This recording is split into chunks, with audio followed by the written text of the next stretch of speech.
그럼 비수술적인 방법 중에 가장 많이 알려져 있는 눈밑지방 재배치나 그리고 결막을 통한 레이저로 눈밑지방을 단순히 제거만 하는 시술은 어떻냐 많이 물어보시는데, 눈밑지방 재배치는 우선 눈밑지방을 충분히 제거하지 않고 눈밑지방을 위치를 이제 바꾸어서 재배치시켜서 주로 이제 아래쪽 눈물 고랑 쪽으로 재배치시키는 거를 눈밑지방 재배치라고 하는데, 이제 그런 경우에는 처음에는 효과가 좋은데 이 유지 기간이 너무나 짧아서 눈밑지방이 재발하는 경우가 너무나 많습니다. 그리고 제가 원하는 이 애교살 밑에 경계선이 분명하면서 눈밑이 평평하게 만드는, 눈밑을 매끈하게 만드는 그 윤곽선을 하기에는 눈밑지방 재배치가 한계가 있고요.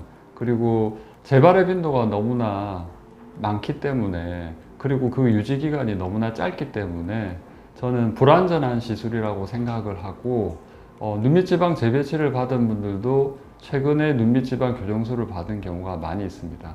두 번째, 그럼 단순히 이제 눈밑지방을 제거만 하는 이제 비수술적인 방법, 이거랑 비교를 하자면 이제 결국은 제가 하는 눈밑지방 교정술에서는 눈밑지방을 비수술적인 방법으로 결막을 통해서 레이저로 절개하고 충분히 제거하는 거고요.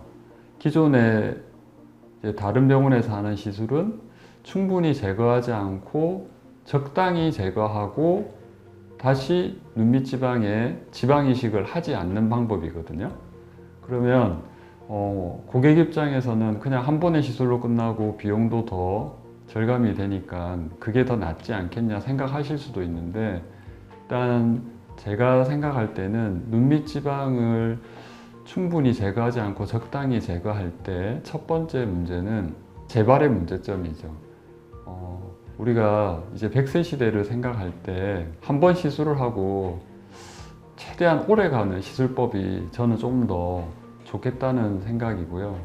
이게 눈밑을 여러 번 재시술을 할수록 사실은 조직 손상도 많아지고, 그 조직 손상과 함께 여러 가지 유착이든 그런 문제점들이 많이 생기기 때문에 가능하면 시술을 적게, 제 목표는 한 번에 끝내는 게 제 목표이고요. 그게 좋겠다는 생각입니다. 또 한 가지는 이 눈밑지방을 우리가 보통 사람들이 다 좌우가 대칭적이지 않거든요. 그러면 시술을 할 때 그분이 충분히 경험이 많으셔서 눈밑지방을 적당히 제거해서 좌우를 맞춘다고 하더라도 제가 볼 때는 좀 불완전할 가능성이 많습니다.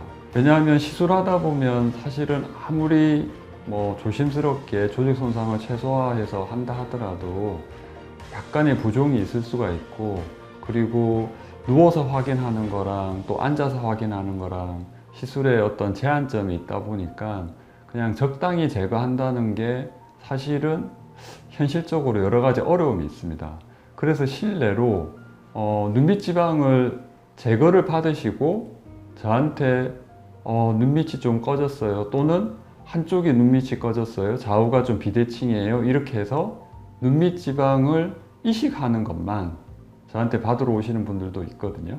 그래서 제가 그런 분들을 다 여러 번 경험을 했을 때 아무래도 충분히 가능하면 확실히 제거한 다음에, 그리고 자가지방 이식을 통해서 좌우 비대칭을 최대한 교정하는 게 제가 볼 때는 가장 이상적이라는 생각이 들어서 제가 하는 눈밑지방 교정술을 더 이상적인 방법이라고 이제 생각을 해서 시행하고 있습니다.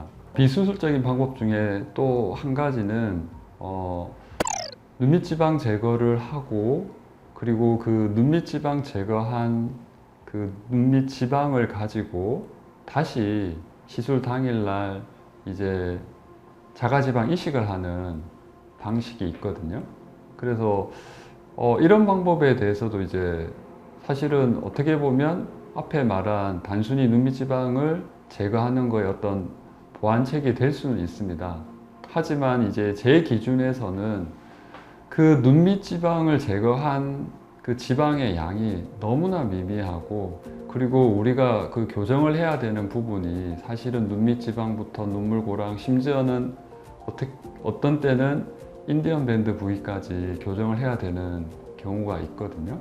그래서 그 제거한 눈밑 지방을 가지고 다시 뭐 소위 자가지방 이식을 한다, 또는 그걸 가지고 눈밑 지방 재배치를 한다는 개념은 제 개념에서는 좀 부족한, 좀 불완전한 그런 시술이고요. 그래서 제가 실제로 눈밑 지방을 충분히 제거한 다음에 이제 이식하는 시기는 보통 2주에서 4주인데, 이제 그렇게 하는 이유는 제가 아무리 조직 손상을 적게 하더라도 부종이 좀 생길 수가 있고, 그리고 조직이 어느 정도 우리가 회복이 되어야 자가지방 이식을 하는 게 맞다고 생각을 하거든요.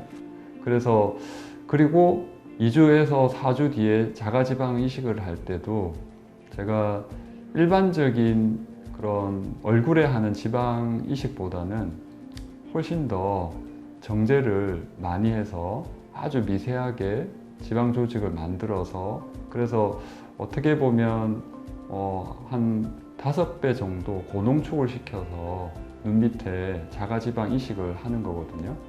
그래서 어느 정도는 충분한 양을 뽑아서 눈밑 지방을 제거한 눈밑, 그리고 눈물, 고랑, 그리고 심지어는 필요한 경우에는 인디언 밴드 부위까지 눈밑을 전체적으로 우리가 입체적인 관점에서 이식을 해줘야 되기 때문에 따로 우리가 자가지방 이식을 하는 게 좀 더 이상적이라고 할 수 있습니다.